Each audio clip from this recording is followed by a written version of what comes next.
Budilka je zjutraj glasno zvonila. Alenka se je zbudila. Brez budilke bi gotovo še spala.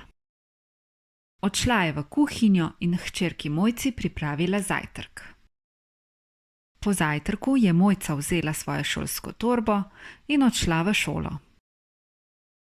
Alenka je z mize vzela svojo torbo in z avtom odšla v službo. Po šoli je Mojca odložila šolsko torbo in napisala domačo nalogo. Alenka je po službi z avtom odšla v trgovino in kupila hrano. Doma je iz avta vzela torbo in hrano ter avto zaklenila. Skuhala je večerjo. Ko je bila večerja skuhana, je poklicala Mojco in njenega očeta. Skupaj so pojedli večerjo. Po večerji so si pogledali film.